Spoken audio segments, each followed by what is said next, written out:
Bonjour à tous et à toutes, bienvenue dans ce 37e numéro de Jamais trop pas assez, le podcast de la France Potemkin, ou devrais-je dire de la France Epstein. Ça va bien Louis-Marie ? Écoute, mon cœur bondit comme un Rottweiler devant un kebab puisque Gersand est avec nous. Exactement. Nous avons une invitée, j'y reviendrai. Cette semaine, Louis-Marie, nous reviendrons sur le dossier Epstein. Pour la presse française, c'est la photo russe, alors qu'en fouillant un peu, on découvre que la France est au centre de cette affaire. Mais on va également s'intéresser au parcours de Jeffrey Epstein, comment ce professeur de mathématiques est devenu la plaque tournante de la corruption mondiale. Mais avant toute chose, place au patient zéro de la Révolution française de l'information et du divertissement. Celui qui, selon Viginum, aurait lié des liaisons secrètes avec Vladimir Poutine et Ursula Soudé, celui à qui jamais, au grand jamais, je n'ai servi un bon café. Je veux bien sûr parler du cartésien, du cérébral, mais aussi du masqué, Louis-Marie. Louis-Marie, de quoi va parler ton édito de la semaine ? Eh bien, mes chers vous, tous et toutes, tous celles et ceux qui ont l'âge de se souvenir, donc tous les trois autour de cette table, je veux souligner dans cet édito à quel point Jordi Lemoine, le bébé chanteur des années 90, exploité par ses parents alors qu'il avait 4 ans, était un artiste visionnaire. Et j'aimerais réhabiliter ce talent devant vous. D'étoile en couche-culotte, il a vendu plus de 6 millions de disques à l'anonymat, en passant par la bérésina et la déroute financière. Il déclare n'avoir touché aucun bénéfice. Jordi a tout vécu. Surtout, il a eu tort d'avoir raison avant tous les autres. Entre la découverte d'un réseau de prostitution de mineurs gigantesque au sein de l'aide sociale à l'enfance, de nouvelles mises en examen d'animateurs de la ville de Paris et pour couronner le tout, l'affaire Epstein et son cortège d'horreur, alors Jordi le disait, que dis-je, le chantait avant tout le monde, dur d'être bébé. Je possède une vidéo de Jordi qui chante dur d'être bébé au MIP TV de Monaco devant Prince. Qui est complètement sidéré de ce que la France peut produire comme artiste. Il comprend pas. Alors Merci. que lui, à 4 ans, il enregistrait son 6e album.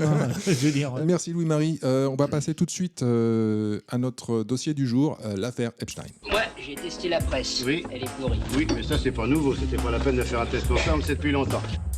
Je souhaite la bienvenue à Gersand Bessède. Bonjour. Bonjour Gersand. Alors que les plus fidèles de cette émission, ceux qui sont là depuis les débuts préhistoriques, moi. C'est-à-dire il y a 3 mois, se souviennent de sa venue lors de l'émission que nous avions consacrée au rebondissement judiciaire dans l'affaire du cyberharcèlement de Brigitte Macron. Et c'est une émission qui avait d'ailleurs considérablement marché. Terrible. Oui, nous étions réveillés au milieu de la nuit. Enfin, il y a eu des petites suites à cette. Voilà, on a tapé à ma porte. Voilà. Complètement hasardeux, alors que j'ai pas d'amis. J'ai demandé à Gersand de venir parce qu'une fois de plus, elle a fait un travail remarquable sur Facebook en allant un peu chercher, fouillant dans ses dossiers et en faisant des petites analyses comme ça quotidiennement et surtout un rythme. Je ne pouvais même pas les noter, donc je lui ai dit que de venir sur place, c'était plus simple. Mais avant d'aborder le fond de ce qu'on a trouvé cette semaine, nous allons laisser la parole à notre glorieux leader, dont nous n'avions pas assez chanté les louanges Macron, depuis comme le début. si c'était ton pote. Il a pris sa décision, il a fait valoir la conscience, je pense que c'est la sienne. Nous avons pris acte de celle-ci, et voilà, je pense que c'est petit. Est-ce que vous avez peur que d'autres personnalités soient... Non, j'ai pas peur, et je pense que c'est une affaire. Vous savez, c'est une affaire qui concerne surtout les États-Unis d'Amérique. Eh bien sûr. Les États-Unis d'Amérique. C'est une affaire américaine. Oh là là, attention. Attention, pas d'ingérence française dans les affaires intérieures des États-Unis. Ah non, surtout pas. Pas notre style. Là, surtout qu'il passait 5 mois à Paris, 5 mois par an à Paris, donc oui, c'est une affaire purement. Non, la France n'est citée que 14 997 fois dans ce dossier et Paris 66 693 fois. Bon, et il était propriétaire d'un appartement de 700 mètres carrés. D'un ridicule 800 mètres carrés au 29 avenue Foch. Voilà. Et Macron aussi est cité dans le dossier. Oui, bien sûr. Oui. Donc c'est une affaire américaine. Qu'est-ce que ça vous inspire, cette histoire là, de cette petite gêne de Macron là, parce que il est très il avait envie très tendu, très fuyant. Il est très fuyant. Ouh là là, j'ai pas le temps là, j'ai un train à prendre. L'idée qu'il contrôle absolument rien. J'ai la sensation comme ça que Donald Trump lui a glissé une peau de banane, mais une grosse peau de banane, en disant ça va calmer le petit Emmanuel sur la dernière année qui lui reste, puisque comme il l'avait dit, Emmanuel, on s'en fout, il va pas rester. C'est ce qu'on disait avant que tu arrives, Gersand, c'est qu'en fait, moi, la semaine dernière, j'ai dit ça, c'est une histoire. En fait, Trump, il lance ça parce que c'est un contre-feu local, il y a des enjeux locaux. Mais en fait, je m'aperçois que ça cartonne surtout l'Europe, en fait. Non, alors aux États-Unis, ça fait aussi beaucoup de bruit. Trump n'avait aucun intérêt à lancer ça, en fait. Il a D'accord. freiné des cas de fer pour que ça ne soit pas publié. En fait, donc ce sont les démocrates qui ont voulu voter un Epstein Transparency Act. Ouais. Donc il manquait quelques voix républicaines pour que ça passe. Donc quatre députés américains, du MAGA, ont voté, dont Thomas Massie, qui est très en pointe actuellement sur l'affaire Epstein, pour obliger le gouvernement fédéral à la divulgation. Parce qu'en fait, il y a quelques mois, on se souvient, en début d'année dernière, juste après l'investiture, Donald Trump, Pam Bondi, donc, qui est ministre de la Justice, et Kash Patel, directeur du FBI, nous avaient dit que finalement, il n'y avait rien dans l'affaire Epstein, que c'était un hoax démocrate. Finalement, ça n'avait jamais existé. Et voilà, donc là, ils essaient d'allumer des contre-feux. On nous a ressorti un document audio de 2006 où Trump aurait prévenu la police concernant Epstein. Oui, très bien, il l'a fait, mais sauf qu'il s'est passé 20 ans entre ce moment et aujourd'hui. Entre-temps, il a été président. Entre-temps, ils ont eu accès au dossier. Ils ont vu que si, effectivement, on publiait, ça allait faire sauter tout le monde, en fait. Et donc, effectivement, ils ont décidé d'essayer d'étouffer par tous les moyens, mais ça ne fonctionne pas. Mais même la manière dont les dossiers ont été publiés est fait pour essayer d'enterrer le truc, parce que si tu veux, tu peux pas accéder déjà librement comme dans une bibliothèque, si tu veux. Donc il faut passer par une barre de recherche sur le site du Dodge, donc où tu dois taper des mots-clés. Quasiment tous les documents sont caviardés. Ouais. Alors, au prétexte de protection des victimes, et en fait... c'est quasiment tous les noms qui sont caviardés, donc on est obligé d'essayer de faire des recoupements. Alors, c'est caviardé, des fois, c'est fois, caviardé sur un mail, mais pas sur l'autre. Ouais, j'ai oui. remarqué. Il y a des trucs bizarres. Il y a un PDF qui est caviardé, puis pas l'autre. Moi, je voulais revenir sur l'aspect français de l'histoire. Donc, on a vu, puisqu'on parlait qu'il y a une sorte petite gêne. On connaît bien Jack Lang, là, qui commence à servir de fusible. C'est bien le temps de lui tomber dessus. Le mec, il a quasiment 90 ans. Et déjà, moi, je trouve la grande surprise, la grande révélation de l'affaire Epstein, c'est que Jack Lang a une fille. Depuis la prise de parole fuyante de notre glorieux leader, gloire à toi, glorieux leader, Yael Braun-Pivet, la présidente de l'Assemblée nationale, se dit complètement opposée à l'ouverture d'une enquête parlementaire sur le volet français de l'affaire Epstein. Circulier, il n'y a rien à voir, bien sûr. Elle a déjà fort à faire avec la commission d'enquête de Charles Lalonde, qui emmerde beaucoup, donc il ne manquerait plus qu'il y en ait une deuxième. Alors qu'en fait, en gros, je pense qu'il y a à peu près un mail sur deux qui concerne la France dans cette histoire. Et alors, ce qui est très amusant, c'est que hier soir, nous avons découvert que Yael Braun-Pivet avait commencé sa carrière dans un cabinet d'avocats qui s'appelle Témine, et qui était le cabinet d'avocats de Jean-Luc Brunel. Alors, qui est le rabatteur, le proxénète. C'est le complice number one d'Epstein. Qui a aussi découvert comment faire un nœud avec ses draps, c'est ça ? Oui. Lui aussi, il y en a beaucoup dans cette affaire. Il y en a beaucoup des gens qui font des nœuds avec leurs draps. Ouais. Donc, service minimum dans la presse, ou alors donc on a dit pour pointer l'implication de Trump, et bien sûr sous la mainmise de Poutine, qui est le grand ordonnateur. De toute façon, oui, c'est clair que c'est un coup des Russes. Je vais vous faire une petite. Alors, avant d'arriver à l'hypothèse russe, ils ont déjà commencé en nous disant. En nous citant des noms comme ça, jetés au hasard, en nous disant machin est cité dans l'affaire, alors genre Elon Musk ou Dieudonné ou Marine Le Pen, mais citer ça veut rien dire, parce qu'en fait vous pouvez tout à fait déjà avoir échangé quelques mails avec Epstein, parce qu'il essayait de contacter tout le monde pour étendre son réseau au maximum, pour essayer d'inviter un maximum de gens. C'est le cas de Villani par exemple. Les mails de Villani sont quand même très, très amicaux. Par exemple, Dieudonné, donc c'est un des Oui, premiers noms qui a été jeté en pâture par les médias, en disant Dieudonné est cité dans l'affaire Epstein. Bon, alors qu'on sait qu'il est cité par ricochet, en fait. C'est Ariane de Rothschild qui parle de Dieudonné à Jeffrey Epstein, et qui lui dit on a un problème avec Dieudonné, qu'est-ce qu'on pourrait faire ? Voyons-nous à New York pour en parler. Est-ce que tu peux, d'ailleurs à ce sujet, parce que le nom d'Ariane de Rothschild revient quand même vachement souvent, est-ce que tu as quelque chose à... En fait, il y a des dizaines et des dizaines d'échanges de mails entre Epstein et Ariane de Rothschild. Alors, Epstein a été très en cheville avec le groupe Rothschild lui-même, parce qu'il leur a servi de facilitateur pour un certain nombre d'affaires. Donc, ils l'ont rémunéré au prétexte de rémunération de services de conseil à hauteur de 25 millions.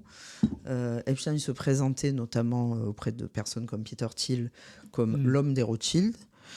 Et il y a beaucoup de mails très amicaux entre lui et Ariane de Rothschild, dont on D'accord. voit qu'ils sont très très amis. Elle le remercie pour une chasse que Epstein aurait organisée. Ils discutent de choses et d'autres. Ils s'envoient des articles de presse. Alors j'ai lu, moi, une fois, je fais le tu béotien dans ce t'imagines, qui- ces gens qui ont des relations entre eux, mais les mails qui s'échangent, c'est merci pour l'avion, merci pour le yacht que tu m'as offert. On retrouve Ariane de Rothschild dans une affaire liée à l'affaire Epstein qui a éclaté ce matin, où on a un diplomate français en fait, qui a été accusé en 2013, lorsqu'il était à l'ONU, de détenir des fichiers de pornographie infantile. Et on l'a exfiltré en France. Le Quai d'Orsay l'a détaché auprès d'Ariane de Rothschild, qu'on retrouve à nouveau dans cette affaire. Et ce monsieur échangeait beaucoup de mails lui aussi avec Epstein. Il s'appelle comment ce type? Frédéric et Fabrice, pardon. Edan. Alors, à propos d'Ariane de Rothschild, donc ces gens ont également des participations dans C'est la un presse, rapport notamment dans Slate, enfin, voilà. Et La presse libre et indépendante. voilà, la presse libre et indépendante. Et il se trouve que moi j'ai fait un petit, je suis survolé la presse là, cette semaine à propos de. Alors je vous lis, tout ça, ce sont alors donc BFM, une opération d'ingérence russe pour faire croire à une implication de Macron dans l'affaire Epstein, détectée par la France sur Public Sénat. Emmanuel Macron ciblé par une opération de désinformation liée à la Russie. Voilà, le mieux c'est dans l'air. Epstein, la Russie veut faire tomber Macron. Alors le pire, c'est qu'ils se servent pour justifier en fait tout ce barouf, ils se servent d'un fake qui a vraiment été publié sur X, qui est resté en ligne 2 heures à tout casser. Tout le monde, personne ne s'y est laissé prendre. Il y a eu un article qui était publié soi-disant par France Soir. Et France Soir, en fait, c'était pas le bon URL, c'était pas l'URL du site Ils ont fait normal. un fake François. Ouais, c'était très très bien imité. C'est fake Soir. Et donc pour expliquer qu'il y aurait des mails dans le dossier qui faisaient dire à Epstein que Macron allait être invité à une soirée et qu'on allait prévoir des petits garçons parce qu'on sait ce qu'il aime. Voilà ce que... Bon. Il y avait une capture, alors non pas de documents du ministère de la Justice, mais avec des codes qui étaient indiqués, les codes des documents. Bon, moi sur le moment, j'ai pas fait gaffe pour l'URL du site parce que je suis pas spécialiste de François. Voilà, mais par contre, je suis allé vérifier les codes des documents. Effectivement, il y avait rien. Mais personne ne s'y est laissé prendre. Tout le monde a compris tout de suite que c'était pas une vraie information. Et donc, François a tout de suite fait un communiqué pour dire qu'il y avait une usurpation d'identité. Et c'est retombé dans les profondeurs d'Internet. Il y a un côté protocole des sages de Sion. Non, mais il y a surtout... Tout démarre d'un fake. Non, mais surtout, il y a vraiment... pour qu'ils en arrivent là, pour faire de la veille comme ça numérique à ce point-là, moi, j'ai rarement vu ça. Parce que là, c'est-à-dire que la moindre erreur, les mecs, ils te tombent dessus et ils montent une contre-opération. Alors, je ne vais pas faire mon petit complotiste paranoïaque, mais il faut qu'on l'aborde ici. Parce que la semaine dernière, on a fait une émission sur l'affaire Epstein. On venait de découvrir, donc c'est une émission qui était un peu, on va dire, dans le feu de la découverte, quoi. Même si on dit des choses parfaitement justes, je pense. Mais ce qui se passe, c'est que cette émission, elle a démarré super fort. Alors, d'ailleurs, je remercie les spectateurs. On a eu un démarrage un peu exceptionnel pour nous. On n'avait pas eu ça depuis ta dernière venue.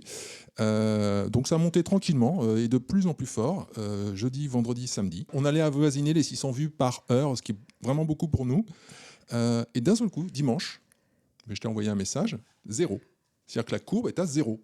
On ne fait plus aucune vue sur cette vidéo. C'est impossible. Et ce qui est, voilà, pour travailler un peu là-dedans, c'est pas possible en fait. C'est-à-dire que tu peux baisser bien sûr un peu, mais déjà tu ne baisses pas aussi vite et sur une courbe ascendante, tu baisses pas derrière, enfin pas aussi vite, c'est beaucoup plus polissé, c'est arrondi dans le temps. Et là, c'est une chute brutale, c'est-à-dire qu'on passe de 500 à 0 en fait sur les fréquences horaires. Et c'est pas remonté depuis très très peu. Et j'ai pas reçu de message de YouTube, donc la vidéo n'a pas été strikée, il n'y a pas de problème de droit d'auteur. Et je n'ai jamais eu ça à titre personnel, jamais de ma vie dans les internets. J'ai eu ça une fois sur mon compte Twitter pendant la campagne de Macron 2017. Voilà. C'est le seul point où mon compte est devenu inexistant sans être voilà. Alors, ce qui peut nous ramener à pourquoi donc on a mis en avant ce fake soi-disant russe. Je sais pas. Peut-être que c'est un fake russe. Après tout, j'en sais rien, mais Parce qu'en fait, il y a deux mails qui mentionnent Macron qui sont un petit peu embarrassants quand même. Alors, qui évidemment n'ont rien à voir avec les affaires de trafic sexuel ou quoi que ce soit. Donc, il y en a un où une personne dont le nom est caviardé dit à Epstein, voilà, Macron nous demande des conseils, il voudrait être maître de l'Europe, voire du monde. Donc il faut lui donner des idées disruptives sur les institutions, la politique, etc. Bon. Donc déjà c'est questionnant. On est en 2018, donc tout le monde sait déjà que Epstein est un criminel sexuel condamné depuis 10 ans. Voilà, à ce moment-là. Bon. Et il y a alors un autre mail qui est aussi très embarrassant et qui est encore plus embarrassant suite aux révélations de Thomas Massie hier. C'est un mail de Sultan bin Sulayem, donc qui est un des associés émiratis d'Epstein. Donc on est en 2016. Il écrit à Epstein « Je viens de déjeuner à l'Élysée avec le ministre de l'économie, Macron, concernant nos affaires en France. » Alors, en quoi c'est très embarrassant déjà parce que être en cheville avec Epstein quand tu es ministre de l'économie, on aimerait bien savoir en quoi consistent ces affaires précisément. Mais hier, on a appris, parce que dans le dossier, il y avait un mail très très bizarre. Donc c'est Epstein qui répond à quelqu'un dont le nom est caviardé et qui lui dit « j'ai beaucoup aimé la vidéo de torture que tu m'as envoyée. Et on ne savait pas qui était cette personne. Et donc on a découvert hier, Thomas Massie est allé consulter les fichiers non caviardés au ministère de la Justice, que c'était Sultan bin Sulayem qui avait envoyé cette vidéo à Epstein. Donc, c'est la même personne qui a rencontré Macron. Donc tout ça est un petit peu embarrassant, me semble-t-il. Et sur les chaînes de la télé publique, Tristan Mendès France est en roue libre. Vous voulez qu'on vienne à Tristan Mendès France tout de suite? Il faut qu'on en parle. Parce que... Pas faire trop de publicité à cet individu qui fait encore moins de vues que nous. Donc mais par contre, il touche beaucoup plus d'argent que nous. Je vais peut-être me reconvertir. Oui, alors vas-y, je te laisse. Ils sont en roue libre, ces gens, les Rudi Reichstadt, Tristan Mendès France, qui ont fait commerce de leur capacité à expliquer au monde entier que eux, ils ont tout compris, ils ont tout bon, et que nous, on a tout faux et rien compris. Et donc, Tristan Mendès France, qui est parti sur son délire de vouloir dire oui, mais au départage, c'est un complot de QAnon, et parce que QAnon est le premier à parler de Jeffrey Epstein. Sauf qu'il avait raison. Et c'est surtout, et le pire, c'est qu'il continue dans son délire parce qu'il veut rattacher à son fonds de commerce. Tu parles de l'émission C'est ce soir. Voilà. Et il veut rattacher à son fonds de commerce. Et il y a quand même les invités autour de lui qui disent oui, mais maintenant ça y est, c'est établi, quoi. C'est un abuseur d'enfants. Il a été accusé, condamné. C'est pas un complot. Mais en fait, il faut qu'on arrête de dire des conneries. On touche vraiment l'essence du truc. C'est-à-dire qu'en fait, là, on s'aperçoit maintenant que ce sont les élites, ou en tout cas le milieu des sachants, des autorisés, des élites, qui sont devenus complotistes. C'est-à-dire que c'est eux qui sont devenus complotistes. C'est eux qui vendent des fake news. C'est eux qui te sortent de la fake news H24, c'est Poutine, c'est machin, il n'y a pas l'ombre du début de la moitié d'une preuve. Et quand tu le rapportes sous les yeux, parce que ça peut s'entendre si tu n'as pas d'éléments à leur opposer, par moment, moi j'étais plutôt de ce côté-là, moi. Je veux dire, moi, l'histoire Epstein et tout, je l'ai dit la semaine dernière, je trouvais que c'était beaucoup trop sulfureux, mais parce que j'avais un peu j'avais une méconnaissance du sujet et j'avais pas de documents jusqu'à encore très récemment pour étayer. On fait des tris dans l'information. Mais là, oui, en plus, pour moi, c'était pas la problématique majeure dans ma vie quotidienne. Mais par contre, là, quand on leur oppose il y a des faits, quoi. Je veux dire, il y a des choses, il y a maintenant des documents, il y a des témoignages, il y a des plaintes qui ont été déposées. Il a été condamné. Rien que l'affaire de la première condamnation, on en a parlé la semaine 2008. dernière. Elle est complètement hallucinante, la façon dont il a été protégé, la façon dont les complices ont été exonérés de toute responsabilité.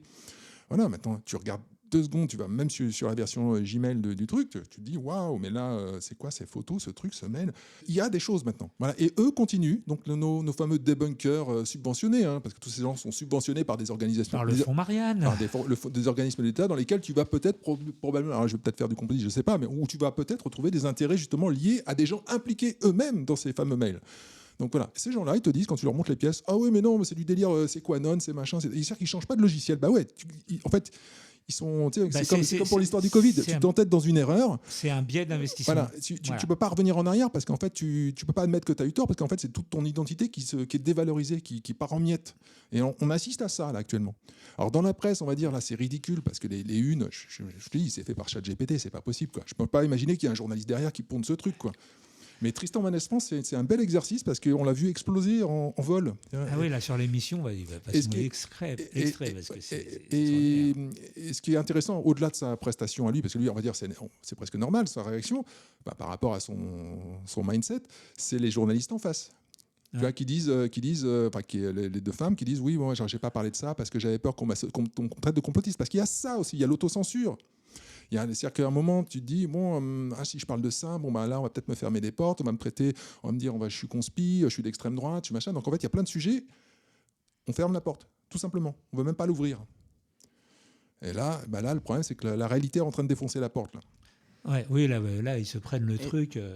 Mais ce qui est terrible, c'est que depuis quelques jours, on a l'impression que leur seule préoccupation, parce que c'est ce qui revient constamment dans leur discours, c'est de dire « Oh là là, quand même, cette affaire, elle est terrible parce qu'elle apporte de l'eau au moulin des complotistes. Ouais, Au lieu de dire « On s'est trompé, on n'aurait pas dû traiter ces gens de complotistes parce qu'il y avait vraiment une affaire », non, non, mais quand même.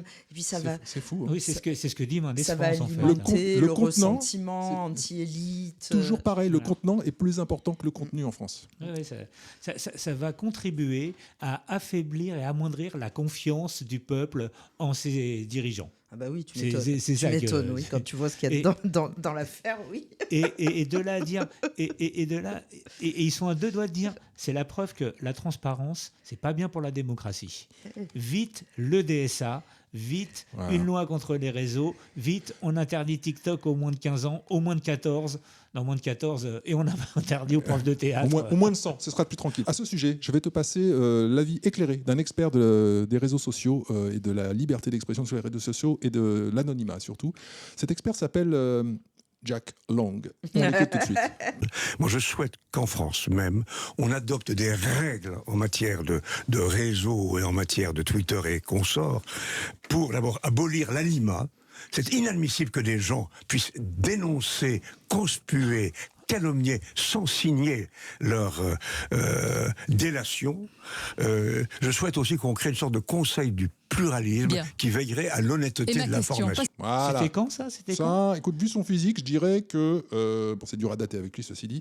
Pour parler de couches de Botox, je pense que ça a une petite dizaine d'années. D'accord. Un petit peu moins de 10 ans, je pense. Il ne comprenait pas les réseaux sociaux il y a 10 ans, je pense qu'il ne comprend toujours pas. Mais d'ailleurs, Twitter s'appelait encore Twitter. Oui, donc ça a quelques années. Mais ça doit avoir une dizaine d'années. On l'avait interviewé au moment de l'affaire DSK, où il disait ça va, il n'y a pas mort d'homme. Hein. C'est un latin. D'après Epstein, dans un mail qu'il envoie, je ne sais plus qui, son hypothèse à lui sur l'affaire DSK, c'est que DSK attendait une escorte, en fait, et que Nafissatou serait entré dans la chambre à ce moment-là. Ah, il y a eu méprise. Il y a eu méprise. Oups. Et il l'attendait avec tellement de ferveur que la serviette en a ouf. Badaboum. Après, on comprend pourquoi Jack Lang déteste les réseaux sociaux, parce que effectivement le gros de ses liens avec Epstein ainsi que ceux de sa fille est certes sorti par la presse, par Mediapart. C'est Mediapart qui nous explique tous les montages financiers, qui nous explique tout un tas de choses sur le fait que Jack Lang était l'employé d'Epstein, puisqu'il travaillait pour sa fondation, qu'ils ont... mais on découvre aussi dans les mails d'Epstein que Jack Lang était déjà invité à quasiment toutes les petites fêtes d'Epstein dans son appartement parisien de l'avenue Foch, que c'est Jack Lang, que c'est Jack Lang qui l'a mis en contact avec Woody Allen, avec Bernard-Henri Lévy, qui lui aussi a été invité. Enfin, il y a des mais surtout il y a un mail qui m'intéresse beaucoup, qui a beaucoup tourné sur Internet, qui n'a pas été commenté par la presse, par contre, qui est un mail de Jack Lang, qui est à Jeffrey Epstein. C'est un mail qui date de janvier 2013. Donc Jack Lang écrit à Epstein. Donc objet du mail, Petit Prince. Ouais, je l'ai vu celui-là. Oui, on en a. Ouais. Tiens, est-ce qu'ils vont parler de littérature ? peut-être. On ne sait pas. Ah ben, on ne sait pas. Il paraît, C'est à il propos paraît que de ce sont son- les élites. Est-ce que l'enfant devrait être initié à la religion ? Point d'interrogation. Testé pour des nouvelles sexualités, au pluriel. Point d'interrogation. Combien de fois ? À quelle fréquence ? Test standardisé. Prélèvement d'échantillons. Peut-on s'appeler cette semaine ? Ah, incroyable, parce que Ouais, ils ont Je ne sais pas raconté. de quoi il parle. On ne mais sait pas que c'était un projet de livre d'éducation. Hein, ils voulaient écrire un livre pédagogique. C'est ça que j'ai entendu dire d'un point de vue officiel. Hein. Non, mais il faudrait presque faire. Honnêtement, je crois qu'il faudrait presque faire une émission spéciale Jack Lang parce qu'on se rend pas compte. Les plus jeunes d'entre nous ne se rendent pas compte de qui est Jack Lang. Jack Une Lang, c'est un fraude. mec. C'est la fraude. J'avais 7 ans. Je le voyais à côté de Mitterrand à la télé et le mec était omniprésent dans les médias, dans la politique. Il est pendant au moins 30 ans. Au moins 30 ans. Et il a été ministre de la Culture à répétition. Et c'est lui qui a créé la fête de la musique. Alors en fait, non. Oui, c'est ça. non, Mais voilà, Jack Lang, c'est effectivement. C'est approprié en tout cas. Mais c'est ça. Ben voilà, Jack Lang, maintenant qu'il est en train de tomber, les assiettes sautent, enfin les affaires sortent. La fête de la musique a été créée par un musicien américain et Jack Lang se l'a attribué. Il l'a créé, mais c'était comment il s'appelle, Joel Cohen. Il s'appelle Joel Cohen qui a proposé cette chaîne des Saturnales de la musique pour le 21 juin et le 21 décembre lors des 2 solstices. Excellent. Voilà. Ouais. Et Jack Lang remercier Joel Cohen pour son idée. Je pense qu'il l'a remercié tout court. Bon, il faudra qu'on s'intéresse au cas Jack Lang. Je trouve, moi, dommage qu'on lui tombe dessus que sur lui maintenant, même s'il faut lui tomber dessus, mais je pense que c'est l'arbre qui cache la forêt. Oui, et puis c'est parce qu'il est vieux et que Voilà. tu vois, il va Quand tomber. tu sais, comme ce mec, il y a eu une déférence, mais y compris à droite. Moi, je me souviens quand c'était sous Sarkozy, on le voyait, il était à la fête de la musique, mais tout le monde était à ses pieds. Je m'en souviens, j'ai vu la scène. Voilà, c'est peut-être je crois, avec Jospin. Il y a Mitterrand, il y a Jospin en termes de respect de la gauche, on va dire. Lui, même Mélenchon, il est respectueux de Mitterrand. Enfin, il adore, tu vois. Donc il y a Mitterrand, Jospin et Lang. Je pense que même il est à égalité avec Jospin. Je pense même qu'il a un pas peu. la même austérité. Hein. C'est ça qui est marrant, c'est d'avoir. pas le même protestantisme. Mais en termes d'aura et il est merveilleux. Et voilà. Il est merveilleux. Donc j'ai appris tout récemment que la présidence de l'Institut du monde arabe était un poste bénévole et qu'il a réussi à se faire voter un salaire de 9000 balles par mois. Ouais, 9000 balles. Voilà. Et le mec a 87 ans, ça fait 20 ans qu'il y est. Hein. Donc il devrait être à la retraite, donc il touche la retraite aussi. Et il touche une retraite, je pense qu'il en touche 2 ou 3 des retraites. Hein. Rien que ça, il aurait dû le faire sauter il y a 15 ans déjà. Mais c'est le symbole de cette fin de siècle, de cette fin de système, d'un mec qui a plus de 80 ans, touche combien de retraites, qu'il a dû être sénateur, député, ministre, il doit avoir ministre, il a été une retraite de chaque, qui se fait verser un salaire pour un poste bénévole, c'est quand même fort, quoi. Qu'il occupe pendant 20 ans, il a enfin accepté de démissionner. La nouveauté dans l'affaire, c'est qu'il y a sa fille. On va y venir, parce que sa fille et ses petites filles. Oui. Alors, oulala, cliffhanger de ouf. Alors, on va faire une petite pause. Louis-Marie, est-ce qu'il y a des réactions sur TikTok pendant que je cherche le prochain jingle ? Alors oui, on a Charlotte qui nous dit qu'on ne peut pas nier l'évidence. On va sur l'implication aussi de Jack Lang. Il y a Titoff, la grande gueule, qui dit que côté bouquin, l'éducation sexuelle, la Macronie l'a fait. C'est sûr, en tout cas, là, c'est plutôt le côté applicatif. C'est plus les travaux pratiques. C'est les travaux pratiques du côté de la Macronie. On va faire une petite respiration avant qu'on attaque la deuxième partie. Parce que là, on était juste sur la surface des choses. Là, on a juste abordé l'écume du dossier. Là, on va aller dans le... Là, on a surfé, maintenant, on va plonger. C'est sorti. Alors, moi, j'étais même embêté par rapport à tout ce que tu m'as rapporté, là, parce qu'il y a des choses, vraiment, je ne peux même pas les dire, là, je pense. Mais donc, on va essayer d'utiliser des mots polissés. Avant toute chose, je tenais à vous remercier de nous suivre toujours plus fidèles sur YouTube dans l'émission Jamais trop pas assez. Cette émission est enregistrée le mercredi 11 février, je crois bien, il est midi. Et vous la voyez sur YouTube dans une version montée.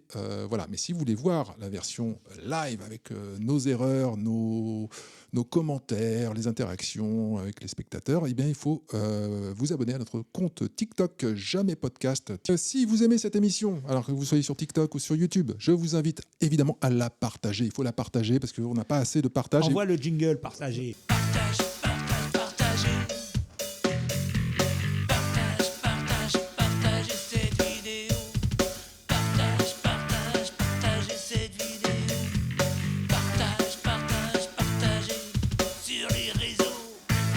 Donc merci de partager sur les réseaux. Et on remercie aussi Louis-Marie pour la composition, pour les jingles. Je tiens à le préciser, on ne l'a pas dit, c'est lui qui compose tous les morceaux musicaux de cette émission. Voilà. Ah bah dites-moi mes braves, vous êtes du pays? Je peux pas aller à la cave. Mais si, on serait mieux pour causer. Pour causer de quoi? De tout, de rien. On va se demander, parce que j'en avais parlé dans la dernière émission, j'avais dit, ouais, mais Epstein, le milliardaire bien connu. Certes. Mais comment cet obscur prof de mathématiques est-il devenu milliardaire? Parce qu'il y a plein de profs de maths qui ne sont pas milliardaires. Ouais, et c'est vrai que je me posais cette question, j'ai un peu regardé et je suis tombé aussi dans mes recherches sur l'article de Fabrice Epelboin qu'il a publié sur son compte Twitter qui s'appelle La Fabrique du Monstre. Et je vais essayer de vous le résumer parce que c'est un petit article, hein, je vais mettre le lien et c'est bien fait, c'est assez factuel. Et en plus, il a le mérite d'avoir précisé qu'il a fait un travail en se basant en gros sur des informations qui étaient disponibles, notamment sur Wikipédia. Alors, il a précisé Wikipédia américain et pas le français. Le français a été nettoyé, un peu nettoyé en tout cas. Permets une petite parenthèse. Vas-y. Il y a des mails d'Epstein où il explique comment il fait nettoyer justement sa page régulièrement. Ouais. Donc je vous invite à aller lire l'article de Fabrice Epelboin, mais je vais un peu le résumer ici. Donc en fait, il faut savoir que Jeffrey Epstein était un petit professeur de mathématiques, donc de la Dalton School, et qu'il est devenu un financier de la banque Bear Stearns dans les années, milieu des années 70, fin des années 70. Et c'est là qu'il est repéré par un certain Adnan Khashoggi. Alors le nom vous dit peut-être quelque chose, hein, parce que on connaît. Vaguement. Oui, parce qu'il a eu. Alors je crois que c'est son neveu c'est lui qui a été assassiné à l'ambassade de Turquie, il y a quelques années. C'est pas le Khashoggi en question, c'est quelqu'un de sa famille. Voilà, c'est pour ça que le nom vous évoque quelque chose, mais c'est pas le même. Hein. Donc, au milieu des années 70, Adnan Khashoggi est l'homme le plus riche du monde. Il est le fixeur officiel de la famille royale saoudienne et l'intermédiaire incontournable du géant de l'armement Lockheed. À la fin des années 70, Jeffrey Epstein quitte l'enseignement pour la banque Bear Stearns et c'est là qu'il est repéré par les réseaux de Khashoggi. Et Khashoggi, à cette époque-là, a monté le Safari Club, une sorte de club fondé par plusieurs services de renseignement de plusieurs pays, renseignement français, saoudien et d'autres pays, une sorte de multinationale du renseignement offshore pour contourner les réglementations en matière de vente d'armes dans les années 70. Voilà, c'est à cette époque-là, en fait, la vente d'armes commence c'est un peu plus contrôlé, ça devient compliqué. Donc lui, il a organisé ce petit truc parallèle. Bon, c'est pas un lobby, mais c'est un petit groupe d'intérêt bien compris. Voilà. Tu te rends compte que tu écrirais un scénario et tu ferais un film avec ça, tu serais classé dans les comédies. Il y en a, il y a un film. Alors, j'y viens, c'est qu'il y a un film là-dessus. Ok. Il y a un film sur Adnan Khashoggi qui s'appelle Lord of War, qui reprend à peu près la même histoire. C'est avec Nicolas Cage. Avec Nicolas Cage, oui, voilà. Oui, c'est l'histoire de Lord of War. Effectivement. Et c'est un peu ça. Bon, c'est le même principe. C'est pas un film sur Khashoggi, mais c'est un peu le même délire. En fait, Epstein et Khashoggi sont un peu les mêmes personnages. Ils sont un peu condensés dans le personnage de Nicolas Cage, mais avec le sexe en moins. Il y a cette scène vers la fin du film avec Nicolas Cage où il a été arrêté enfin par un vertueux agent du FBI ou je ne sais quoi, qui, content de l'avoir coincé, s'apprête à l'interroger. Et Nicolas Cage lui dit dans 30 secondes, il y a un mec qui va appeler ton patron et qui va te dire de me laisser sortir. Et 30 secondes après, voilà. Il y a un gars qui rentre et qui lui murmure à l'oreille. Ils sont forts à Hollywood quand même, parce que tu vois, mine de rien, ils produisent des trucs comme ça en plein pendant les faits voilà. Et rétrospectivement, ça, voilà. Donc le Safari Club, c'est à ce moment-là. Donc Jeffrey Epstein est débauché de Bear Stearns, de la banque Bear Stearns par Khashoggi, pour qu'il lui serve un peu d'opérateur financier, en gros, qui monte les affaires. Et ce qui va se passer, c'est qu'en fait, Khashoggi va devenir le mentor de Jeffrey Epstein durant fin des années 70, début des années 80, autour de 3 piliers de formation qui vont évoquer quelque chose, hein, je vais te les lire. Son premier pilier à Khashoggi, c'est la diplomatie de l'hospitalité extraterritorialisée. Pour Khashoggi, c'était un yacht. Un yacht qui s'appelait le Nabila. D'ailleurs, c'est un yacht qui a été revendu. Ah non, mais allô, quoi. Yacht qui a été revendu à Donald Trump. Ok. Et donc ce yacht opérait en zone extraterritoriale et c'est là qu'il faisait rencontrer les gens de diverses origines, divers milieux, des gens d'influence. Ça peut être des gens voilà, c'est pas forcément des gens liés à l'armement, mais ça peut être le copain d'un copain ou je sais pas, des membres d'une telle société occulte. Machin, voilà. Je commence à t'évoquer des choses.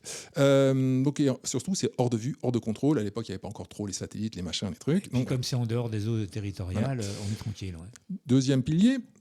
L'usage systématique du sexe dans les affaires. C'est-à-dire que ça revient tout le temps. Dans l'univers de Khashoggi, les réceptions somptueuses ne sont jamais de simple mondanité. Elles servent à lier les puissants par leurs désirs et, deuxièmement, à les piéger. Parce que tout ça peut être filmé, enregistré. Enfin, il peut y avoir des photos. Ça t'évoque également quelque chose. Troisième pilier, Khashoggi initie son protégé à la gestion de l'argent invisible. Puisque le Safari Club opère hors des budgets officiels, il nécessite une ingénierie financière capable de dissimuler l'origine et la destination des fonds. Donc en fait, Jeffrey Epstein était vraiment le faiseur, avant d'être le tour opérateur des élites, il était le faiseur il montait des business complètement tordus pour blanchir l'argent en fait. Voilà. Donc en fait, faisant ça, il a quand même eu affaire à des principes, il a appris en fait à gérer, à comprendre qu'il fallait gérer les sales affaires dans un endroit bien sécurisé, à l'abri des regards et isolé et qu'il puisse contrôler. Donc il a sa propre île, il a son pays en fait, Epstein. Donc ça vient de chez Khashoggi. Il a appris en fait, les affaires, il était visiblement doué pour ça. Visiblement, et il a appris également le compromat, enfin c'est pas le compromat, mais l'art du chantage et des leviers de pression. Et c'est également durant cette phase de la vie d'Epstein que Khashoggi, c'était un carnet d'adresses. Grâce à Khashoggi, Epstein a pu développer son carnet d'adresses et qu'il a notamment rencontré Robert Maxwell, le père de Ghislaine Maxwell, qui va devenir sa compagne. Robert Maxwell, qui était un mania de la presse et qui a été du Mossad. Voilà. Ouais, c'est ça, ouais. C'est une supposition, mais bon, il a une mort assez mystérieuse aussi, lui. Voilà. Il est un peu, je crois qu'il a glissé de son bateau malencontreusement. Oui.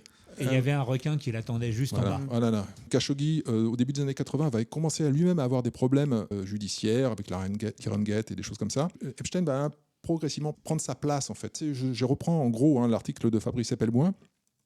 Donc je vous invite à le lire. Ce que sous-tend l'article d'Epelboin, en fait, il pose pas la question, mais on se la pose en le lisant. Il nous parle du passé. Khashoggi, c'est le passé, c'est les années 70-80. Epstein, c'est le passé, c'est 90, 2000, 2015, tu vois. Je veux dire, c'était presque. Je pense qu'il était. Quoique les mails tendent à prouver le contraire, puisqu'il est quand même bien appliqué jusqu'à la fin. 2025. Mais bon, on va considérer que c'est fini. Il est mort de toute façon. Ce qui veut dire qu'il reste la question qui a pris la place d'Epstein aujourd'hui ? Voilà. Qui est le Epstein d'aujourd'hui ? Qui est le Epstein du jour ? Parce qu'il y en a un, c'est sûr. C'est la question qui se pose avec l'histoire des comptes de jeux vidéo qu'effectivement les fact-checkers ont balayé comme si c'était une histoire complètement ridicule, complotiste, sortie des réseaux, alors qu'en fait, dans les dossiers, il y a la mention de comptes qu'utilisait Epstein pour jouer à des jeux en ligne. Donc il y a des comptes WoW, il y a des comptes Fortnite, il y a des comptes, etc. En fait, ils ne jouaient pas à des jeux. On a découvert, notamment concernant Steve Bannon, qu'en fait, ils utilisaient des systèmes de microtransactions en jeu avec une société qui, après, les rétribue via la Chine, etc. C'est des systèmes de blanchiment, en fait. Ils utilisent les jeux vidéo pour faire passer de l'argent. Et les comptes d'Epstein sont toujours actifs. Donc, il y a bien quelqu'un... Alors, évidemment, il y a des gens qui disent « Ah, c'est qu'il n'est pas mort ». Bon, on pense qu'il est mort, oui. Mais du coup, qui utilise ces comptes pour payer qui, quoi et tu te rends compte que l'histoire du Safari Club, l'histoire de tout ça, toutes les théories peu ou prou complotistes, le livre jaune, ce genre de truc qui consistait à dire il existe un groupe de dirigeants du monde qui dirigent dans l'ombre. C'est ce qu'on appelle la synarchie, tu vois, le pouvoir dans l'ombre. Quasiment, là, on est en train de se dire, peut-être que l'hypothèse n'est pas délirante. Non. Alors, ce qui est amusant, c'est que même Epstein lui-même semble découvrir d'autres sous-groupes, en fait. Parce que dans les mails, il y a des échanges à propos d'un groupe qui s'appellerait le Zodiac, donc, que Epstein semble ne pas connaître, donc il se renseigne et on lui dit qu'il y aurait un des membres de c'est pas la Cour suprême, non, l'ancien patron de la Federal Reserve qui serait membre de ce groupe, mais on n'en sait pas beaucoup plus. Il y a quelqu'un qui essaie de le renseigner un petit peu, mais bon. Il y a Ghislaine Maxwell aussi qui reçoit une offre d'une personne dont le nom est caviardé, donc en 2003, pour intégrer un shadow cabinet du 11 septembre. Personne ne sait ce que c'est que ce truc. Ouais. Tu dis que les francs-maçons du Grand Orient de France, c'est le patronage, quoi. C'est des rigolos. Il y a trop de transparence chez eux. Ah non, mais la franc-maçonnerie, c'est un club de bridge. C'est le Rotary Club. C'est ça qui me fait marrer, parce que non, la franc-maçonnerie, il y a beaucoup de fantasmes sur la franc-maçonnerie, mais je peux t'assurer que non. Oui, mais très clairement. Mais tu le vois bien que, pour le coup, ils sont...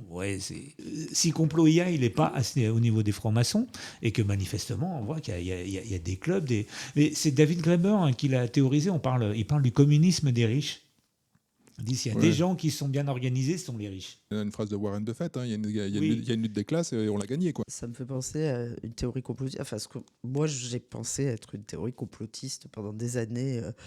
Il y a une théorie qui revient souvent, qui est qu'il y aurait un complot des élites pour la dépopulation mondiale, en fait, pour tuer tout le monde. J'ai trouvé ça un peu gros. Bon, alors là, on découvre en fait dans les mails que alors il y a un échange de mails entre un producteur télévisé, Brett Stephenson, avec Epstein, et il lui dit à propos de la conversation que tu as eue l'autre jour avec Bill Gates, où Bill Gates t'a demandé, où tu as demandé à Bill Gates comment éliminer les pauvres dans leur ensemble. J'ai une idée, tu peux transmettre à Bill Gates.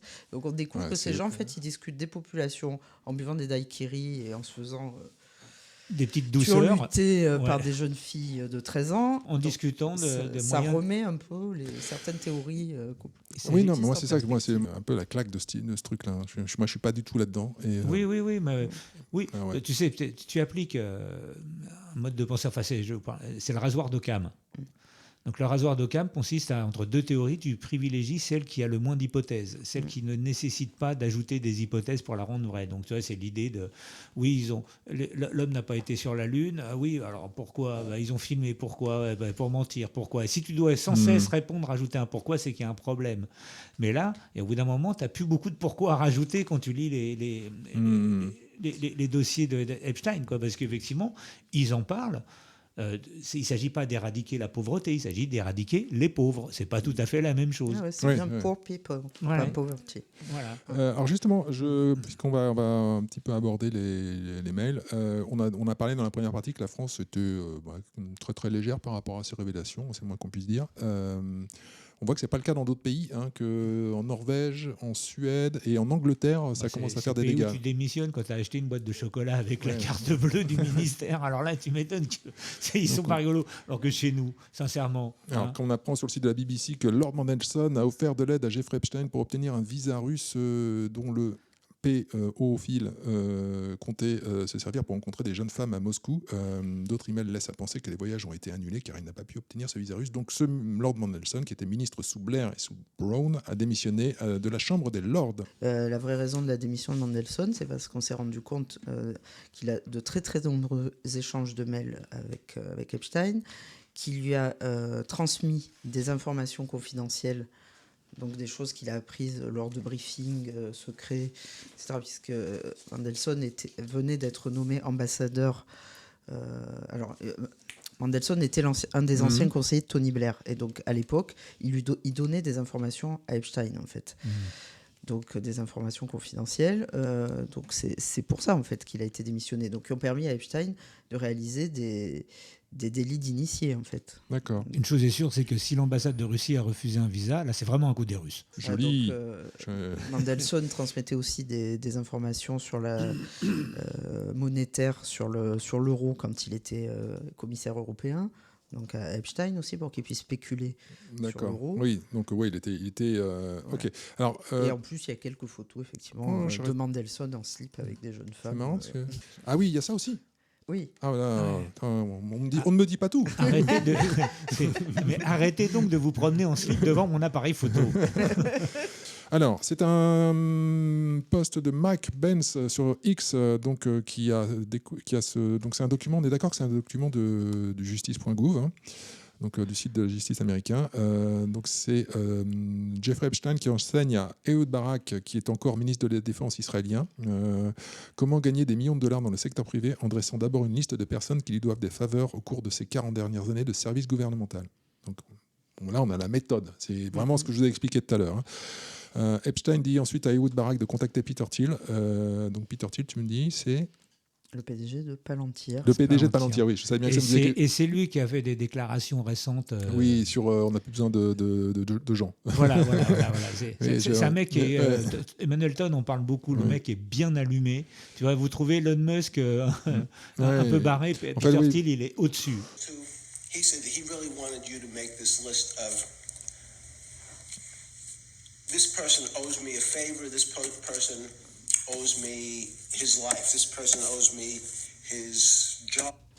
So what you're hearing him say, Voilà, c'est again, en fait, this is someone who... voilà, je vous passe pas la vidéo parce que c'est beaucoup plus long que ce que je pensais. Mais le document est disponible sur justice.gouv. C'est une conversation donc entre Epstein et le ministre de la Défense israélien. J'en reviens Vas-y. à Peter Thiel. Donc, on a découvert dans les Epstein Files que Epstein et Peter Thiel sont très amis en fait, depuis des années, qu'ils échangent de nombreux mails. Alors, Un peu moins maintenant.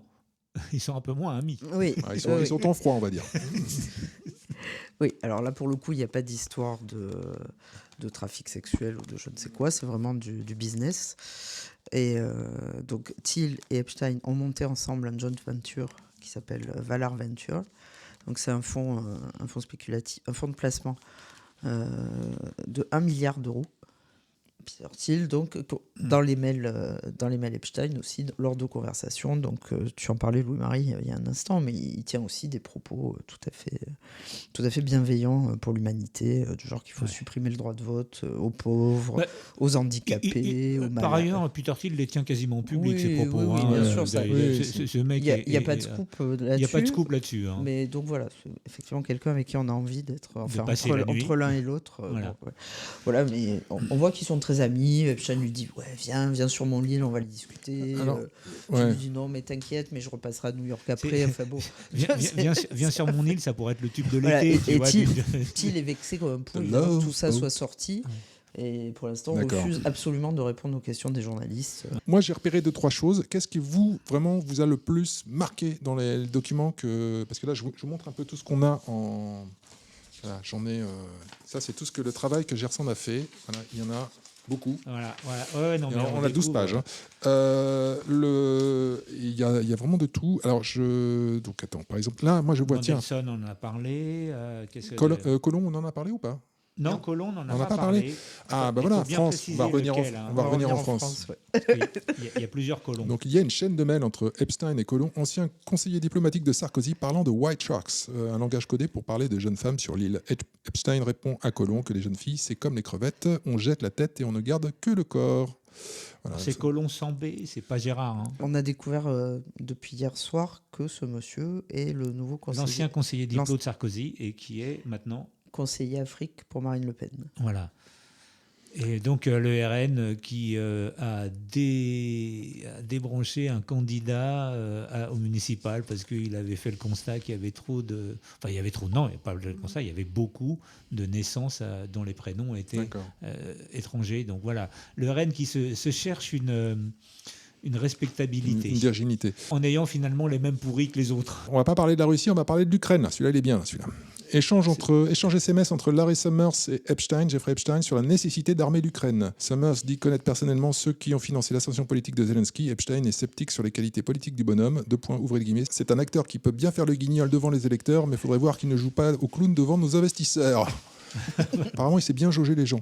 Il faudra lui reconnaître ça. Alors, qu'est-ce que j'ai trouvé d'autre intéressant? Bon, alors, il y a nombreux conversation audio, c'est celle-là, donc entre Barak, Epstein et Larry Summers. Oui. Barak dit vouloir importer 1 million de blondes russes pour les convertir au judaïsme pour repeupler Israël, car les Israéliennes sont moches. Voilà. Plusieurs centaines d'occurrences pizza dans des conversations totalement absurdes. Exemple, Epstein qui envoie un mail comportant seulement le mot pizza à un interlocuteur caviardé.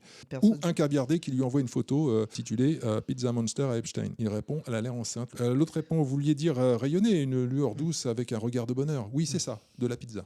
Voilà. Ouais. Donc il compare les femmes à des pizzas, a priori, le trafic de prostituées à des pizzas. Et moi, la question que je me pose, c'est les pizzas hawaïennes, c'est pour les billes? Oh là là, mais tu vas trop loin là, tu vas trop loin. Je vais te voir. Tiens, voilà, prends ça. Alors justement, il y a une conversation entre Epstein et l'un des principaux activistes LGBT aux États-Unis, enfin le nom m'échappe là, actuellement, mais où ils discutent des mérites comparés entre les femmes trans, les hommes trans sur le plan sexuel. Ouais. Et donc, l'interlocuteur d'Epstein lui explique que donc, les femmes trans, c'est mieux parce qu'il y a à la fois le pénis et les seins. Enfin, on a le meilleur des deux mondes. Mais que bon, quand même, il va falloir pousser pour qu'il y en ait de plus en plus, surtout dans le milieu de la prostitution. Pour ces raisons, parce que c'est super. Et qu'en même temps, ça va permettre de faire du profit. Parce que ça lie ces gens à l'obligation de prendre des hormones et toutes sortes de choses.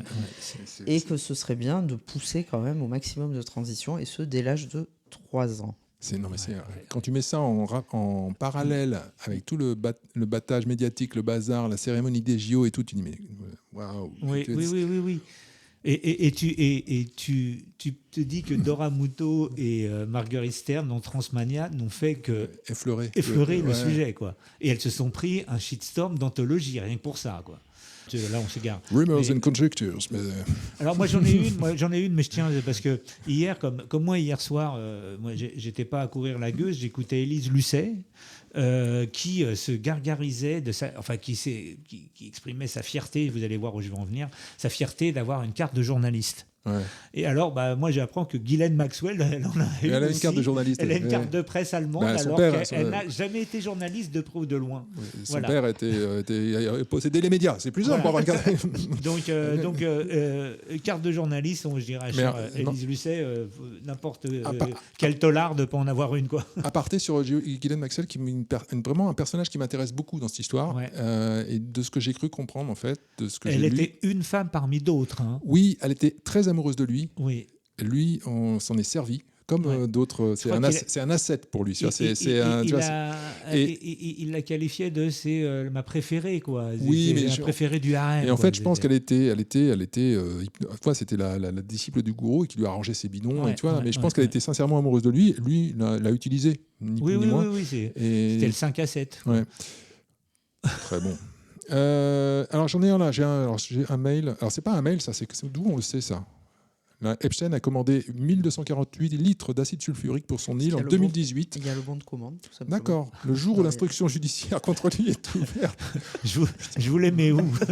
Dépêchez-vous parce que je suis en double fil. Il y a mon yacht qui est en double fil. Alors c'est vrai que ça a l'air impressionnant comme ça, mais il faut savoir que sur l'île, il y a pas une centrale, mais enfin il y a un système de désalinisation donc, qui nécessite l'usage d'acide sulfurique. Alors maintenant, toute la question, il y a des gens qui font des calculs sur Internet pour essayer de voir si c'est cohérent pour les pelouses, pour les piscines, pour les sanitaires, pour les douches, les salles de bain. C'est vrai. Le bon de commande est vrai. Mais ça demande explication. Ouais. C'est vrai que évidemment, comme tout le monde spécule, travaille du chapeau. Je trouve tout à fait sur quoi on spécule avec l'acide sulfurique. Je suis même pas sûr que ce soit le meilleur des acides pour ça, d'ailleurs. Donc il y a un mail d'abord très très étrange, c'est un neurologue qui est professeur à UCLAC. Au début, comme d'autres, j'ai lu un peu rapidement parce qu'il dit le mot suck en anglais peut signifier à la fois téter ou sucer. Donc on a cru, parce qu'en gros il explique que pour que les bébés suck, donc plus goulûment, il faut leur passer un disque avec la voix de leur mère. Bon. Alors au début, mais il s'avère que dans cette affaire, d'après ce qu'on sait jusqu'à présent, les victimes les plus jeunes ont 9 ans, donc ce ne seraient pas des bébés. Donc on repart sur la tétée. Mais c'est quand même très très bizarre de donner des conseils pour que des bébés puissent téter sans que leur mère soit là. Bon. Et donc moi je le rattache à d'autres documents qu'il y a dans les fichiers Epstein. Alors peut-être suis-je complotiste, mais il y a des témoignages donc, sur lesquels il n'y a pas eu encore d'enquête. Il y a un témoignage d'abord qui parle du Zorro Ranch, qui est une autre propriété d'Epstein, et dans laquelle donc, ce témoin dit qu'il y aurait eu une une espèce de Lebensraum, c'est-à-dire que des femmes qui s'étaient retrouvées enceintes après des abus sexuels, on leur aurait pris leur bébé, puis on les aurait soit éliminés, soit remis dans le circuit de la prostitution. Il y a un autre témoignage qui ressemble un petit peu, qui dit que Epstein voulait chercher des mères porteuses pour mettre en place un marché noir de bébés. On sait qu'il voulait cloner des bébés à partir de... parce qu'il voulait créer l'homme, le surhomme, en fait, parce qu'on oublie de dire souvent que Epstein est un suprémaciste juif radical. Ça revient dans des centaines de mails. Il le dit d'ailleurs. Et donc, il voulait aussi répandre son sperme parce qu'il se considérait comme le surhomme. Donc, il y aurait eu déjà des premières expériences préliminaires de clonage en Ukraine. Donc, tout ça mis bout à bout avec ce chercheur qui lui explique comment faire téter les bébés, etc.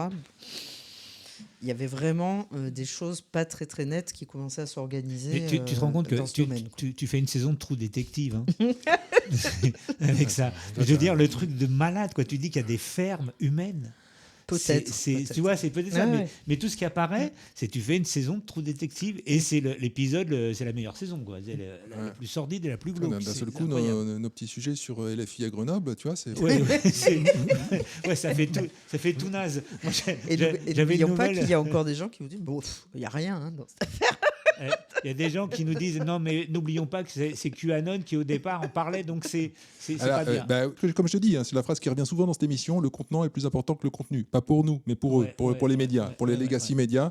C'est ça, c'est-à-dire que c'est pas ce que tu dis qui a de la valeur, c'est d'où tu le dis et qui tu es et surtout qui tu as fréquenté. Et puis à quelle mouvance t'appartient. Parce que sinon, tu n'as pas le droit d'avoir une pensée propre. C'est pas possible. Je veux dire, si tu te maintenais justement, on était un petit peu, toi et moi, à l'écart de l'affaire Epstein jusqu'à la semaine dernière. On entend parler, mais ça fait partie d'une sorte de bruit de fond. Il y a tellement de choses qui se passent. Mais là, effectivement, il y a un commentaire sur TikTok qui dit à quoi ça sert la GPA ? Et d'un seul coup, on se dit tiens, on ne l'aurait pas dit avant. Les échanges avec cet universitaire qui lui donne ses conseils, il y a d'autres échanges où ils sont en train de discuter tranquillement de comment monter la structure financière pour faire tout ça, pour faire ces fermes à bébés. Tout, donc, de toute façon, en Ukraine, il y a des fermes à bébés.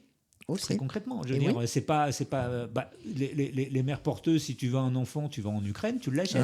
Tu te souviens, pendant le confinement, les marchandises étaient à l'arrêt. Il y avait des bébés bloqués à la frontière. Est-ce que vous voulez rajouter quelque chose pour conclure, parce que là, on a déjà fait 1h30 sur ce sujet. Je crois que et on va y revenir. Je pense qu'on va de toute façon, on va y revenir, comme je l'ai dit. Tournons la page. Juste une dernière chose rapidement.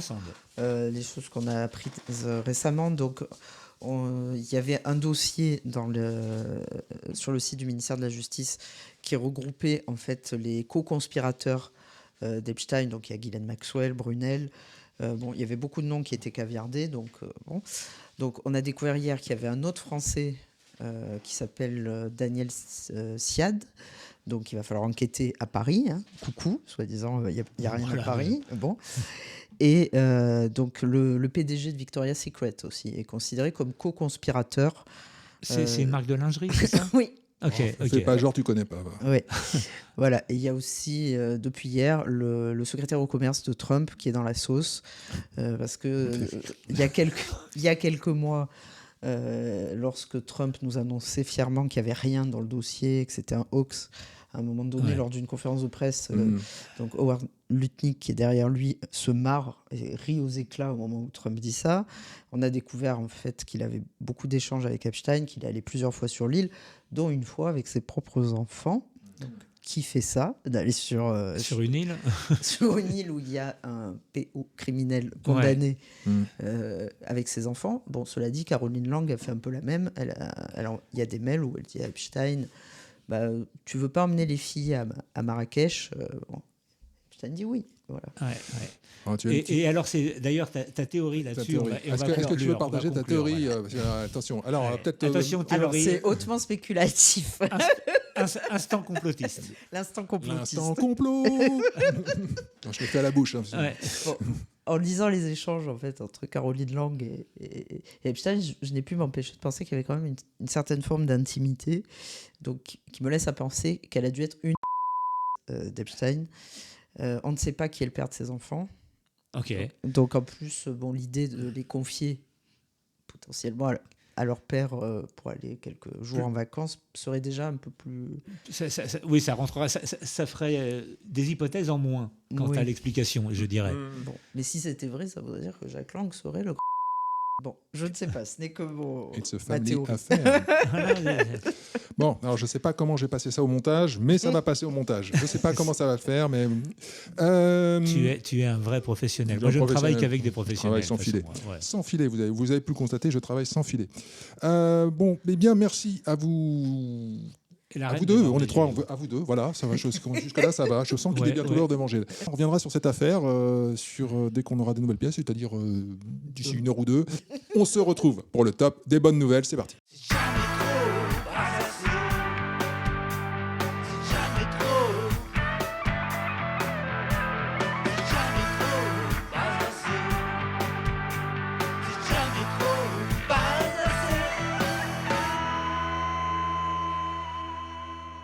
Le top des bonnes nouvelles certifié Macron Score A. On est parti tout de suite avec le numéro 10. Numéro 10 sur Brut, c'est notre glorieux leader. Gloire à toi. Notre glorieux leader annonce un renforcement de l'agence anti-ingérence en ligne. Oui, 5 semaines avant le premier tour des élections municipales et 1 an avant l'élection présidentielle, notre bien-aimé guide entend développer une stratégie nationale de lutte contre les manipulations de l'information. Je vous demande de ne pas rire. Pas une émission d'humour, c'est notre glorieux leader. Un peu de respect. Voilà, donc Viginum est une agence indépendante, c'est vrai que c'est drôle, qui regarde sur les réseaux et qui voit que quand il y a des problèmes de manipulation de l'information, mais qui jusqu'ici se concentrait sur les contenus à au-delà de plusieurs millions de vues, a expliqué le chef de l'État. Et ça, c'est fini. Maintenant, on va s'occuper des contenus de tout le monde. On saura qui a piraté l'espace numérique du collège de Villetaneuse. Voilà. On saura que c'est les Russes. C'est-à-dire que grâce à la perfection de l'IA, il n'y aura plus de place à la pensée divergente. Propagateurs de fake news seront prestement invisibilisés, discriminés et raillés, bien sûr. Qu'on se le dise. Et notre leader de prendre l'exemple des élections roumaines et moldaves où il y aurait eu ingérence. Il a eu raison car notre glorieux leader a toujours raison. Il y a bien eu ingérence dans les élections roumaines et moldaves, comme le souligne le blogueur H16 sur son site. Grâce à la commission judiciaire des Républicains, nous avons la preuve maintenant que l'Union européenne a activement censuré des contenus légaux qui chatouillaient sa propagande et qu'elle est intervenue dans au moins 8 élections européennes en rencontrant les plateformes de réseaux sociaux pour les pousser à censurer les discours politiques dans les jours précédant le scrutin. C'est le cas pour la Slovaquie en 2023, les Pays-Bas en 2023 et 2025, la France en 2024, la Roumanie en 2024, la Moldavie en 2024, l'Irlande en 2024 et 2025. Dans le cas de la Roumanie et de la Moldavie, les ingérences sont absolument flagrantes. En Slovaquie, on pourra apprécier qu'ont été qualifiés de discours de haine le fait de rappeler qu'il n'y a que 2 genres, hommes et femmes, et que des enfants prépubères donc ne pouvaient pas être trans. L'horreur, quasiment le nazisme. Voilà, ouais. Si tu dis ça, c'est Viktor Orban. Ce qui montre, c'est qu'en utilisant le DSA et en ayant des critères très flous, en fait, ils peuvent se permettre, au niveau européen en tout cas, de vraiment censurer à discrétion. Les termes que même l'Union européenne définit à propos du DSA sur son propre site, c'est les contenus, alors la rhétorique populiste, le contenu anti-gouvernemental et anti-européen, donc ça veut dire l'opposition en fait, le contenu anti-élite, c'est ce qu'on est en train de faire, mais bon, ça peut être assimilé à ça, la satire politique, on n'a plus le droit de rire, contenu anti-migrant, islamophobe, contenu anti-réfugié ou propageant le sentiment anti-réfugié, le contenu anti-LGBTQI et l'usage des mèmes contre une personne. Tu vois, on est bien marré, quoi. Bon, numéro 9, les bons amis font les bons comptes. Et oui, après avoir échoué dans les urnes et après avoir défendu un budget déficitaire, la macroniste Amélie de Montchalin est nommée à la Cour des comptes par notre glorieux leader pour une période illimitée. Enfin si, je déconne, c'est seulement jusqu'en 2053, ça va. Donc elle sera donc en charge pour la modique somme de 14 750 € net par mois d'évaluer les conséquences de ses propres décisions. En toute objectivité, bien sûr, on la salue. Tu es bienvenue, Amélie. Numéro 8, lutte contre le narcotrafic en France Potemkin. Un baron de la drogue dirigeait l'un des plus gros trafics de cocaïne de France à 4 minutes à pied de l'Elysée. C'est dans le Parisien. Voilà, c'était l'info. Circuit court, directement. Circuit court local, bio. Numéro 7. Une catastrophe affecte la France Pire que le Covid, pire que le retour de Maître Gims, c'est LCI qui nous alerte sur son site. Il y a une dégauchisation des jeunes. Eh oui, selon un sondage IFOP, les jeunes de 15 à 17 ans sont désormais 56% à se situer à droite, contre 44% à gauche. Jusque-là, tout est logique. Le rapport de force, néanmoins, s'est inversé depuis 1994. C'était strictement l'inverse. Et donc, il y a un petit reportage de la fille, on lui pose la question. Elle répond, on ne se retrouve plus dans ce paysage politique qui a tendance à vieillir. Ce qui veut donc dire que dans son esprit, gauche égale vieux. Mais le fait Je pense qu'une bataille culturelle est gagnée là. Non, mais le parti qui a le plus de jeunes, qui est le plus jeune, c'est le RN. Hein. Donc les jeunes à droite, crois-moi Louis-Marie, on ne va plus entendre parler de sitôt du droit de vote à 16 ans. Et d'ailleurs, deux remarques à ce sujet, c'est très genré. Hein, c'est les garçons qui sont majoritairement qui sont beaucoup plus à droite que les filles. Et tu parlais du droit de vote à 16 ans. Qu'est-ce qui a fait qu'en France, le droit de vote pour les femmes a été retardé du plus possible, hein. C'est qui s'y opposait, en fait? C'est la gauche, parce que craignait que les femmes allaient voter à droite. Ah tu l'as retrouvé, ton badaboum. Hein. Voilà, c'est à toi, voilà, gros malin. Numéro 6. Ouais, j'ai pas mis les numéros. Alors, on parle d'hommes et de femmes. Moi, c'est la fac de Limoges qui donc a accordé un congé menstruel. Menstruel, pas monstruel. Menstruel. Mais elle a voulu être inclusive, hein, et pas de se faire taxer de fascisme. Donc, elle l'a accordé à tous. Aïe, .x.eu. Voilà, .s, .t, .e, .s. Et donc, il y a quelques petits malins, des garçons, bien dans leur basket, qui en ont profité, hein, qui ont transitionné juste pour le congé, quoi. Et donc, voilà. Bon, la vraie nouvelle, c'est qu'il y a des jeunes à Limoges. Voilà, c'est ça. C'est le vrai scoop. Et qui doivent voter RN. Numéro 5, Louis-Marie, toujours à toi. Ah, c'est encore moins, donc c'est la dépêche qui nous apprend. Mais ton badaboum, je l'ai retrouvé, alors j'en profite, avant de le reperdre.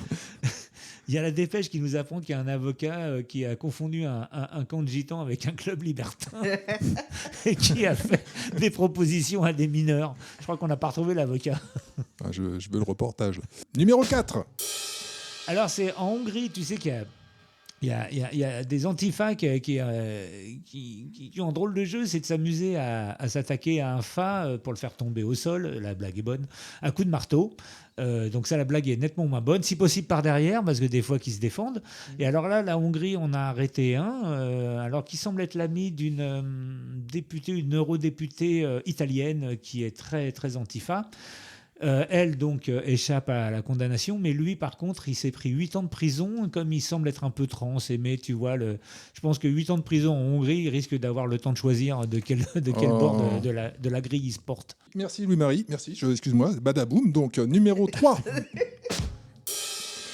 Numéro 3, alors je vais m'intéresser à une vidéo, vous avez sûrement vu, de Tommy Robinson, donc on va dire un leader patriote anglais, blogueur, influenceur, qui est un peu à l'origine du mouvement Raise the Colours. Un fasciste. Un fasciste, mais anglais. Plus précisément un fasciste, qui depuis quelque temps fait des vidéos en France. Donc il en a fait une à Gare du Nord avec le collectif Némésis. Alors je ne vais pas tout vous passer parce que là déjà on est à la bourre, mais en gros, je vais vous en passer un petit collectif Némésis, ce sont des fascistes aussi. Hein. Alors je vais résumer un peu la vidéo parce qu'en fait l'objet de mon top n'est pas la vidéo en elle-même, mais il faut pour qu'on comprenne, il faut que j'en passe des petits bouts. Donc en fait, Tommy Robinson visite la Gare du Nord, célèbre lieu de richesse culturelle et de diversité française. Il visite ça avec Alice Cordier de Némésis et ils posent des questions. Donc ils posent des questions à des voyageurs sur l'insécurité dans les transports. Voilà. Donc il ne répond pas. C'est un peu le Vincent Lapierre à Nantes, quoi. Et évidemment très très vite, il va interviewer des mecs qui, tu vois, un peu qui deal, quoi, tu vois. Donc il y a des capuches, des machins et tout. Les mecs disent casse-toi, on veut pas être filmé, machin et tout. Voilà. Donc en fait il me dit ok, je vous filme pas, machin et tout. Et il trouve dans son interview, il trouve une dame qui accepte de témoigner. Alors je vais passer. Alors, donc les mecs sont plus là, hein. Donc il fait témoigner une fille. On va passer ça. Donc là je le dis pour le montage, on est à 11-18. How do you feel as a French woman? It's complicated, really complicated. When you're French people, you always, I don't know what to say. Is it scary? Est-ce que c'est dangereux d'être une femme française dans les transports en commun? I live in a safe place in Paris in the 9th, so it's not really, je vis dans le 9e. But every day I came here in Gare du Nord, to take my train to go to work in the transport, especially in the transport. Donc dans les transports, elle dit que ça craint un peu. When you say complicated, Il lui demande de préciser. Are women harassed? Est-ce que les femmes sont harcelées? Voilà. On dit que c'est des mecs qui font qui veulent parler, qui font de la drague lourde. Enfin, c'est plus que de la drague. Hein. Et des agressions. Enfin, voilà. Donc voilà. Là, ils sont en train de parler, donc ils continuent, machin. La fille est floutée, hein, elle n'a pas voulu témoigner à visage découvert.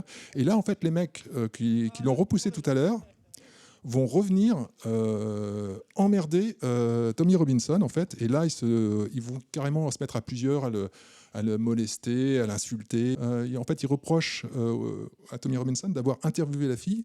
Ils reprochent à la fille même de les avoir montrés du doigt. Tu te souviens de la Marlène Schiappa? Oui. Qui avait fait à leur ministre passer une loi contre le harcèlement de rue, la drague un peu lourdingue. Et alors, la loi était à peine passée que Éric Fassin, donc grand sociologue qui a fait des études d'anglais, avait pondu un papier contre cette loi où il disait en substance cette loi est raciste. Donc en fait, il le savait déjà. Ouais, c'est fou. Je n'en parle pas ici spécialement pour la vidéo, j'en parle pour la réponse qu'a fait le Quai d'Orsay à cette vidéo, parce que ils ont monté un compte qui s'appelle French Response, un compte X de réponse un peu pour casser un peu l'image de dégradée de Paris à l'étranger. Hein, tu m'étonnes, enfin, tu vois, c'est un peu une cata. Donc, et il faudrait interdire l'image dégradée. Et en fait, Paris, moi c'est la réponse officielle du compte du Quai d'Orsay qui me fait halluciner. Donc je vous la lis, hein, pour qu'ils ont répondu en anglais. Quel dommage que Paris ne vous ait pas séduit cette fois-ci. Si vous décidez de lui donner une autre chance, n'hésitez pas à nous le faire savoir. Nous serons ravis de vous aider à organiser votre prochain séjour afin que vous puissiez pleinement profiter de la ville. Tu te rends compte, le Quai d'Orsay qui devient un syndicat d'initiative. Le mec, il fait une vidéo, là, ça fait 25 minutes sa vidéo. Hein. On voit que c'est là, tu regardes. Mais la gare du Nord, c'est. Il n'y a pas de montage. Il n'y a pas de montage. C'est accablant en tout point pour la ville. Il n'y a rien à sauver. Même les gens qui veulent bien témoigner sont obligés de se cacher. C'est-à-dire qu'ils sont les victimes sont obligées de se cacher pour témoigner. Quand elles le font, elles sont pointées du doigt par les harceleurs devant la caméra. Voilà. Et tout ce que trouve à répondre l'État français, parce que là on parle de l'État français, c'est ça s'est mal passé, on va faire une visite nous-mêmes. C'est la définition même des villages Potemkin. La France Potemkin, c'est la définition. Et après on va dire oui, mais quand on allait en URSS, on vous montrait que des parties vachement jolies. Voilà. Quand tu viens en France, c'est sûr. Hein, tu vas aller, je sais pas, boulevard Saint-Germain. Non, je sais même pas où on peut trouver des coins sympas maintenant à Paris en fait. Il y a aucune gare qui soit. De toute façon, les gares sont toujours des endroits un peu glauques, hein, mais la gare du Nord. Elle est bien space. Il y a Joyce Ormond qui avait écrit un bouquin documentaire sur la gare du Nord. C'était un projet avec Robert McLean Wilson. Très chouette bouquin. Voilà. On passe tout de suite au numéro 2. Tourisme toujours, je sais pas, Louis-Marie, Gersand, si vous avez un peu constaté dernièrement dans les journaux, sur les réseaux sociaux, là je vais taper large, hein, cette campagne de dénigrement des États-Unis et du tourisme aux États-Unis qui serait en déclin total, et puis il y a des contrôles aux douanes, il va pas montrer tout l'historique de ces réseaux sociaux, enfin bref, faut pas aller aux États-Unis, faut pas y aller. Sauf à New York. Je serais un peu complotiste, je me dirais, tout ça est quand même bizarrement uniforme et surtout très peu sourcé. Et s'ils ne vont plus aux États-Unis, c'est peut-être d'abord parce qu'ils n'ont peut-être plus les moyens d'aller aux États-Unis. Hein, on l'a répété, le salaire moyen français, enfin le salaire médian français est à 2000 et des poussières, même pas 2000 ou à 2002. Maintenant, ça y est, on est dépassé par la Pologne. Enfin bref, en gros, historiquement, il y a 30 ans, le salaire français et le salaire américain, c'était à peu près les mêmes. On allait là-bas, c'était la même chose, en gros, financièrement, mais on était un peu plus, suivant le cours du dollar, on était un peu plus riche, un peu moins riche. Là-bas, maintenant, on peut plus y aller en tant que Français, à moins de gagner vraiment très très bien sa vie, parce que là-bas, juste, on a le pouvoir d'achat d'un réfugié somalien. Voilà.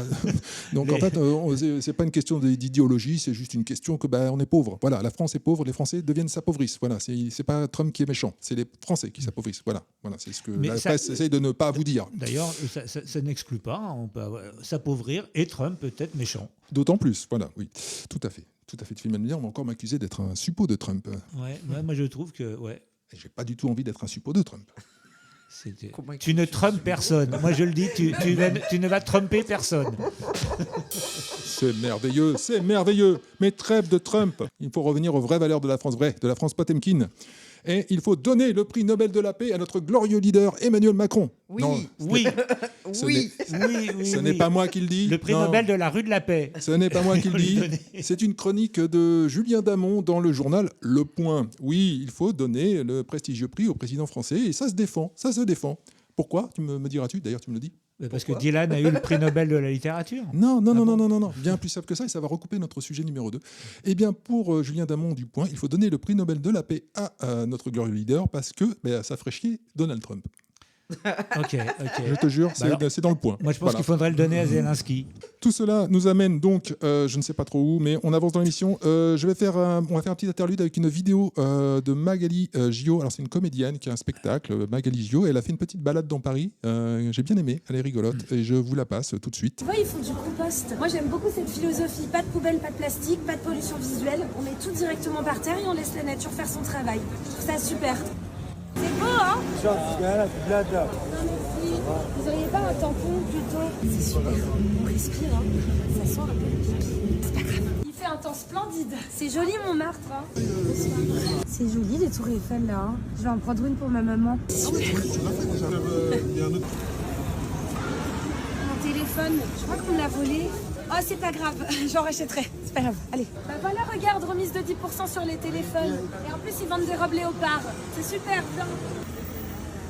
Non mais 45 minutes, ça va en soi. Parce que je me dis, tu vois, ça nous laisse le temps d'avoir faim. Et en plus, on a mangé tard ce midi. C'est super. Ah ouais, c'est quand même 11 € le coca. Hein. Non mais c'est normal parce qu'à Paris, on paye aussi la vue, ça se justifie. C'est beau. Voilà, c'était Magali Gio. Je vous invite à aller la suivre sur les réseaux sociaux, aller voir son spectacle. Comment tu écris Gio? G-I-O. G-I-O, ouais, comme les Gio. Gio. Ou Gio, je pense que c'est Gio. Hein. Gio, peut-être Gio, c'est peut-être Gio, je sais pas. En tout cas, c'est une petite vision de Paris, je l'ai trouvée particulièrement pertinente. Donc, si elle a besoin d'aide pour la prise de son, qu'elle m'appelle. Voilà, pour des vidéos un peu mieux confectionnées. Il est temps, Louis-Marie, de retrouver ta chronique des losers du rock. Une chronique que vous ne pourrez écouter que si vous êtes abonné sur les plateformes Ocha, Deezer, Spotify et Apple Podcasts, car elle n'est disponible qu'en audio. Voilà, il faut donc aller nous écouter sur la version podcast de cette émission. Et c'est parti tout de suite pour la chronique des losers du rock. Allez ficeler les paquets et emballer la joncaille. Merci Louis-Marie, merci à vous de nous avoir suivis pour ce numéro de Jamais Trop Pas Assez que vous avez pu suivre en direct sur TikTok, sur le live TikTok, vous avez pu suivre les coulisses. D'ailleurs, je tiens à remercier nos TikTokers. Je remercie Gersand, merci d'être venu et merci pour tout ton travail à la fois sur les réseaux et pour cette émission en particulier, parce que c'était vraiment à construire. Enfin, nous avons construit l'émission autour de ton travail. Voilà. Moi, j'avais rien prévu. Hein. Ouais, comme d'habitude, ça, je sais bien. Je vous remercie du fond du cœur de nous suivre et je vous invite à partager cette émission. Vraiment, c'est important de partager parce que sinon on l'a vu sur la dernière émission, on est invisibilisé. Hein, clairement, il y a certains sujets sur lesquels on peut s'exprimer, mais on s'exprime dans le vide en fait. Rappelez-vous qu'une opinion n'est pas la vérité et nous on se retrouve la semaine prochaine pour un nouveau numéro de Jamais Trop Pas Assez. Partagez.